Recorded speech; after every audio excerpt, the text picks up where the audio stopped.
go back to Mike Dunleavy Jr.'s Willard and Dibs. We're live on the floor at Chase Center. The NBA draft is tonight, and the breaking news from a couple of hours ago that has this city buzzing is that Jordan Poole has been traded for Chris Paul to the Washington Wizards. It's a stunner. And you go back to Mike Dunleavy Jr.'s press conference on Monday, and I think it's worth pointing out, when he was asked about Draymond, it's like, we're not a title contender without him. He was asked about Clay. Well, there is definitely a way for the big three to finish their careers in Warriors jerseys, and that is a goal. Okay, and then he was asked about Jordan Poole, and he's like, well, he has a contract. As soon as I heard that, I'm like, he's gone. Yeah. There was zero warmth to the answer. And the Warriors, through Bob Myers, are a warmth organization. That's the way they speak. They're not all business, math, blah, blah, blah. No, there's a warmth to the way they do it, especially because of these three guys who have all these rings. And so when everybody individually was brought up, and Kuminga was a little bit somewhere in the middle, where they're like, it's on us to figure this out because there's talent there. But as soon as Jordan Poole comes up, and the first word out of his mouth is, well, he's got a contract, so expect him to be here for 4 years. If that's the warmest thing you can say about somebody, to me, that was all the signal anybody needed that the Jordan Poole trade was on the way. Right, and the additional signal was the whole notion of them trying to still win, and Joe Lacob saying, we will win no matter what, and despite the situation with the CBA and all the rest of it. So, it becomes even more telling when you think about how can they get better. And we've all talked about this on the station here at 95.7 The Game. If you want to try to win now, how do you get better? Because I think we all agreed that if you just run it back, you're not good enough to win the championship. Denver looks better than you, and Denver will defend, and they're all intact. And forget in the East with Boston and Philly, and Milwaukee still with Giannis is legit, and all the rest of it. So how do you get better between now and October? The only way is by moving off of Jordan Poole and or Jonathan Kuminga or the draft pick and bringing in veterans now to help you. Yeah, and the concern I would have, and we'll let you hear some of that Dunleavy Jr. in just a second, the concern I have is that we have seen this before where big-name players have a voice in the room, and what do they want? They want other big-name players who are from their generation to go win, and sometimes when you put all that together toward the end of careers, what you actually do is put together a really old roster that can't do it anymore. Sometimes it works, okay? Get some late veteran additions, put a Ray Allen on Miami, okay? Sometimes that works. Sometimes you look like the Dwight Howard, Steve Nash Lakers, where everybody's on the cover of Sports Illustrated and you get an 8 seed, okay? So it doesn't always work, and yes, that would be my concern, but conceptually, I understand what the Warriors did here. And I also think they were up a creek a little bit. You know what I mean? We all wondered, what is Jordan Poole's value? Well, there it is. There it is. And that's good value. It's crisp. Well, I see now with that I disagree based on who he was at the beginning of this season. His value is you get back a Hall of Famer. And you have to attach draft picks to it. Well, draft pick. And let's not pretend that a second-round pick is a thing, because you got 5 second-round picks in the Gary Payton debacle. And Ryan Rollins. Second-round picks are a free sign on the desk outside your house. Shout out Bob and Phyllis, my neighbors, who had a free sign outside. I got their wheelbarrow. I got the wheelbarrow that had a free sign on it, and the tire was flat. I inflated it, and it went flat again. Yeah. That's a second-round pick, Mark. Right. However, whatever you want to call them is fine. The bottom line is it was Poole for Paul, and the Warriors the ones who had to attach 3 more assets. They had to attach 3 more assets to make this thing work. And I'll say 1 more asset and a couple of throw-ins. I mean, Ryan Rollins, okay, sure. Who knows? Who knows what Ryan Rollins is going to do? He was a second-round pick, right? Yeah, but he made the roster, and then he got hurt. Anyway, point being, they had to attach 3 assets, and your player is, in theory, ascending, and the player you're getting is descending. So all things being equal, your ascending player should be the one that is a better asset than the descending player. They should be sending you picks, too, is what you're saying. Right. So, I mean, but I get why not. Like, yes, his value got hurt this year. No two ways about that at all. All right, before we go back to the phones, which we want to do a ton of today, 888-957-9570. It's Willard and Dibs. We're live on the floor at Chase Center for the NBA Draft. Take a listen to the difference. Grandy can throw out a couple of these in any direction that you want, but Mike Dunleavy Jr. talking about Draymond versus Mike Dunleavy Jr. talking about Jordan Poole. This is at the Monday press conference. We love having those guys here. Jordan, especially with his contract extension, plan to have him here for 4 more years at least. And then Jonathan's, you know what? He's shown really good progression and growth, I think, in his first couple of years. Unfortunately for him, I think the playing time hasn't been there. And so that's on all of our shoulders to figure out how do we get him in the game more. That's on Jonathan's shoulders to improve and make the right adjustments to his game, as well as, our front office, our coaching staff, figuring out what works. So both those guys, really, really good young players we're pleased with. They have great value around the league. And, obviously a lot of rumors and stuff come up at this time of the year, but we're happy with those guys. Yeah, I mean, those crazy rumors, huh?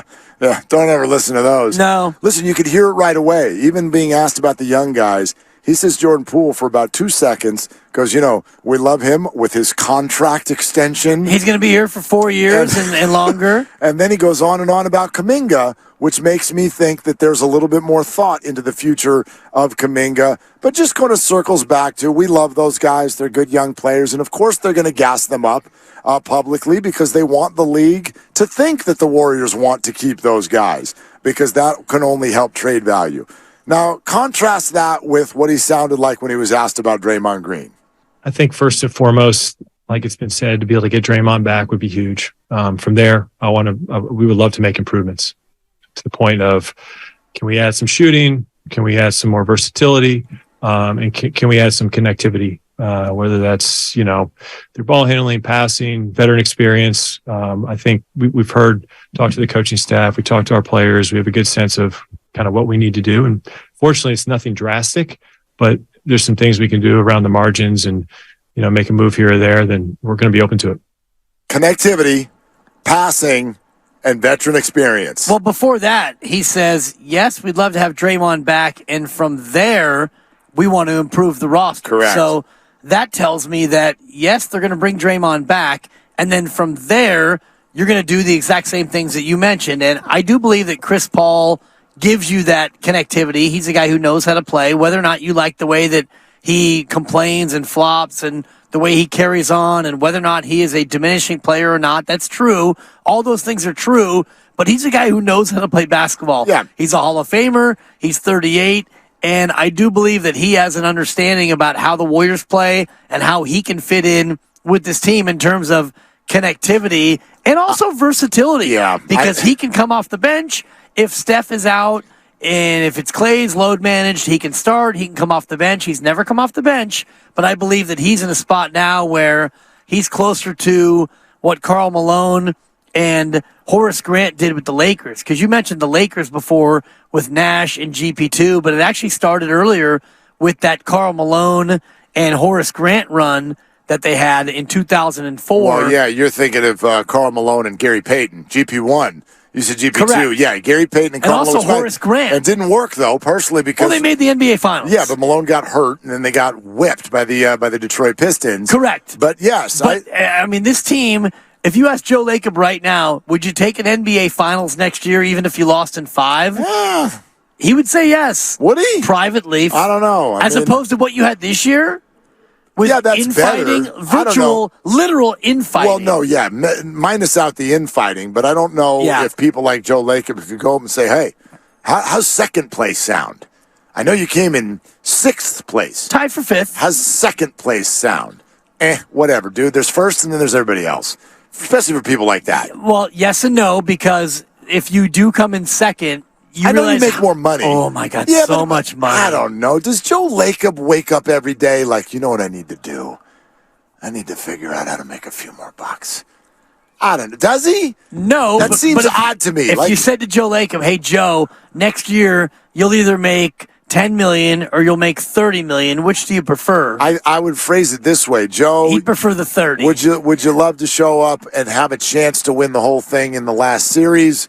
or not? And of course the answer is yes on that. And those Lakers had a chance to win the whole thing. Those did. In I was 04. referring to the group that had Dwight Howard, Steve Nash, Pau Gasol, Ron Artest, Metta World Peace, Kobe Bryant. They put them all over the cover of Sports Illustrated. They got swept by the Spurs in the first round. Right. It doesn't always work. No, it doesn't. It doesn't always work. But I will absolutely acknowledge that the Warriors are a smarter team today than they were yesterday. I absolutely acknowledge Would that. you say that they're better today than they were 4 hours ago? Yes. I agree with you. Yes.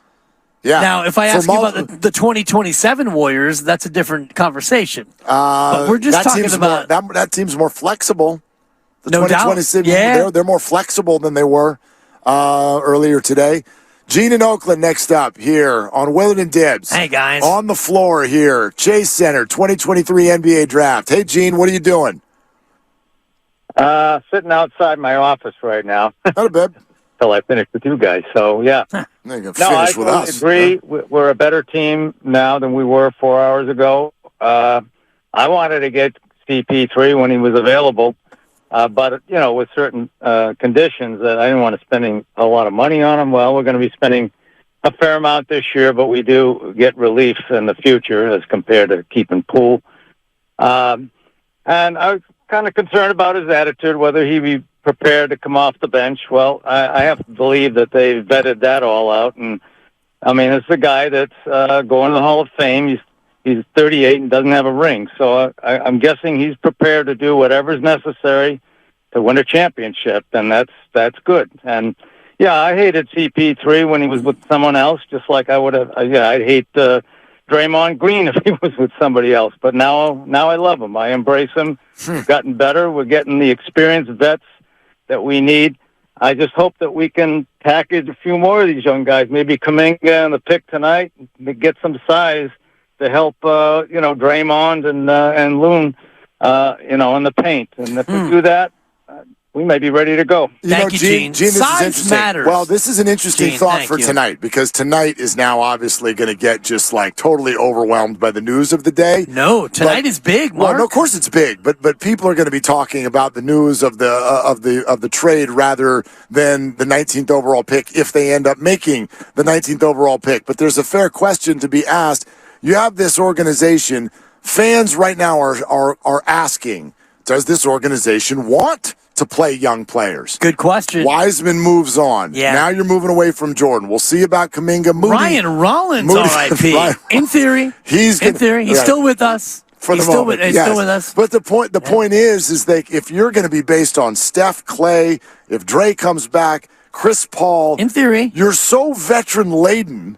Are you going to pick someone at 19 tonight who's going to contribute immediately? Someone who is 19 at 19. I mean, that's it. With Steve Kerr as the coach and the way the NBA works, can a rookie contribute? Yeah. Can they play a key role on a championship team? That doesn't happen very often. No, and if you look at the history of Steve Kerr and his run, you'd be hard-pressed to find a lot of teenagers, let alone early 20s players who made that impact. And the one guy who did is now on his way to Washington, and it was Jordan Poole. And you think about not this year, but the year before, when he was such a key cog and he played meaningful minutes in the postseason, maybe not so many in the finals, and that was Jordan Poole. And that was born out of the experience he got right here on this very floor when Chase Center opened and Steph was out. And Draymond was out and Clay was out. And it was, hey, Jordan, go play and go experience NBA life. And then he went to Santa Cruz and he got better and he came back. But it was a unique set of circumstances that led you to play and lean on a young player in this way. And obviously not even ready for that. And the Warriors ended up with the number 2 pick because of it. But also think this, for you Kuminga fans, speaking of the young guys, for you Kuminga fans, I really believe today, if he's still on the team, when they play basketball again, today was a good day for Kuminga fans. Like, if you want your Kuminga stock is up. Well, if you want that guy to develop and you would like him to be a bigger second unit scorer, who would you rather handling the ball, Chris Paul or Jordan Poole? Who's going to make Jonathan Kuminga potentially That's a good point. a better option? Who's going to put him in the best position to succeed? Like that one to me is an easy one. That's an easy one. That's obviously someone like Chris Paul who's going to look to pass first as opposed to Jordan Poole. And if you look at what this roster will look like tonight at, let's just say, midnight, if everything goes as it so far looks like it's going to go, with Jordan Poole being traded and Rollins being traded and Chris Paul coming in, if you look at the way that second unit will look going into next year, Jonathan Kuminga suddenly becomes the eighth man at worst. I mean, you've got Gary Payton II, you've got Chris Paul. In theory, DiVincenzo's gone. Moody could be absolutely. Sure. We'll see where he's at. I mean, if Kuminga's the first big off the bench. Yeah, well, he's 7'2" now, so. I heard that. That's crazy. The internet is so stupid. Mark, I graduated high school ridiculous. At 5'4", and by the end of my freshman year in college, I was 5'8", and I was like, you know what? Look at me. I love Kuminga went from 6'7" to 7'2" in 3 weeks. At his age? I've seen growth spurts. I've got teenagers in my house. Even the biggest growth spurts. My son is now looking down at me. I'm a Rick Celebrini guy, but if Celebrini is able to get him from 6'7" to 7'2", get me some of that Celebrini. I love that he went from 6'9" to 7 feet to 7'2" in like 3 days, and I'm like, well, now we've definitely have a different conversation. It's funny because you've done the opposite to Steph Curry, who you're like, oh, Steph, he's like 6'1.5", and he's shorter than me. No, he's the same height. Same height. But what's funny is he's not 6'3", he's the better 6'2". that Steph gets, the shorter we all make him. It's like, oh, dude, Steph, how's he do that at 5'10"? You know? Oh, for sure. It's just ridiculous. He should call everything. The little teeny guy going in there at 112 pounds. Poor kid. Check this out. Speaking of the internet, we've got our poll up right now on 95.7 The Game. Show. Your mind doesn't have to go there. It just does. Your thoughts on the trade, you've got 3 options. I love it, I hate it, or I'm not sure yet.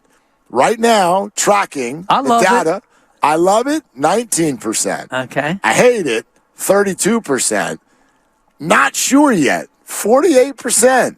I'd like to applaud the open-mindedness of Warrior fans waiting and seeing to see how this thing plays out. Well, and I think a lot of that is what you talked about, which is just general retching over the notion of a player that you don't love becoming a Warriors. And I love it because I said to you 3 or 4 weeks ago, I would love to have Chris Paul in, veteran presence, somebody who can come in with the second unit and stabilize. So I do, and I haven't voted yet. I'm going to boost that number up. Because I love it. I do love it. And I'm going to vote not sure yet. Because I'm torn.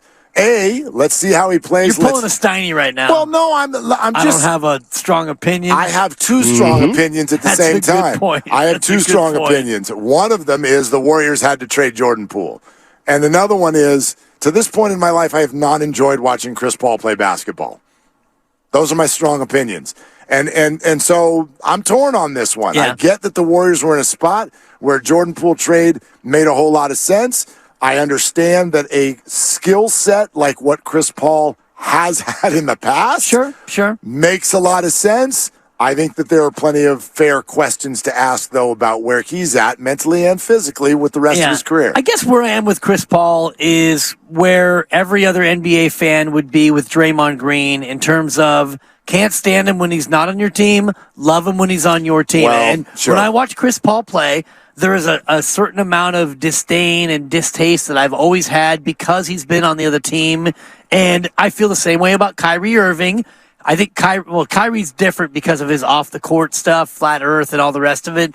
But with Chris Paul, knowing now that he's going to do what he does as a Warriors, I'm much more willing to Chris, draw that foul. Draw that foul. Draw that foul. You know?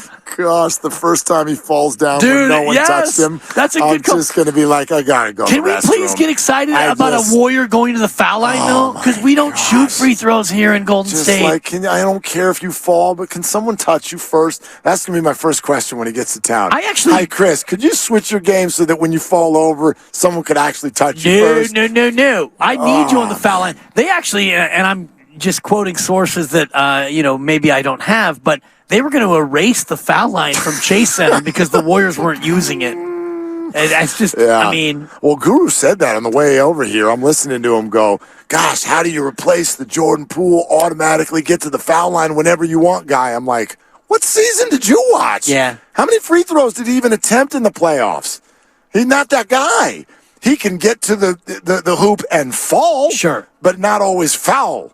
That's two different words, fall and foul. I'm just sick of watching playoff games where it's the free throw disparity. Lakers 14, Warriors 0. Okay, yeah. Part of that's because, LeBron James, you breathe on him, he gets fouled, he goes to the line. But the other part of it, they don't really go to the hole like that. Chris Paul, he's going to get to the foul line. And he's a veteran, Mark, and we know in the association, you've been around long enough to know that vets get calls. Yeah. And now we've got a guy who will throw his beloved bald head back. One thing the Warriors have is vets. Wow, do they have vets? Yeah. What's Carmelo Anthony doing? Seriously. Give me Dwight Howard. Yeah. Let's go. Gosh, there it is. So 888-957-9570. We're going to keep taking your calls on this throughout the afternoon as it's NBA draft night and we're on the floor at Chase Center getting ready. And yeah, who knows where the night is going to go next? Do the Warriors make a pick? Are there more trades to break? But this one we're still working through, and that is Jordan Poole reportedly on his way to the Washington Wizards along with Ryan Rollins and 2 future picks, a protected first and a future second, in exchange for Chris Paul joining Steph Curry, Klay Thompson, and don't forget, potentially, Draymond Green. I feel like we've all decided that he has signed now with the Warriors because of this move, and I agree with that. I never thought he was leaving, but that's not an announced done deal yet either. Sure, nothing's a done deal. No, that's true. I'm getting these things we've heard. getting my draft coverage all lined up, Mark, and I just saw this headline: Victor Wembanyama wants honest feedback from his new coach. Oh. Dude, you're playing for Popovich. You're going to get it. I mean, you don't need to worry about That's the most hilarious non-story ever. Maybe that's his way of saying he doesn't want the Spurs to pick him, and he's going to Eli Manning this thing.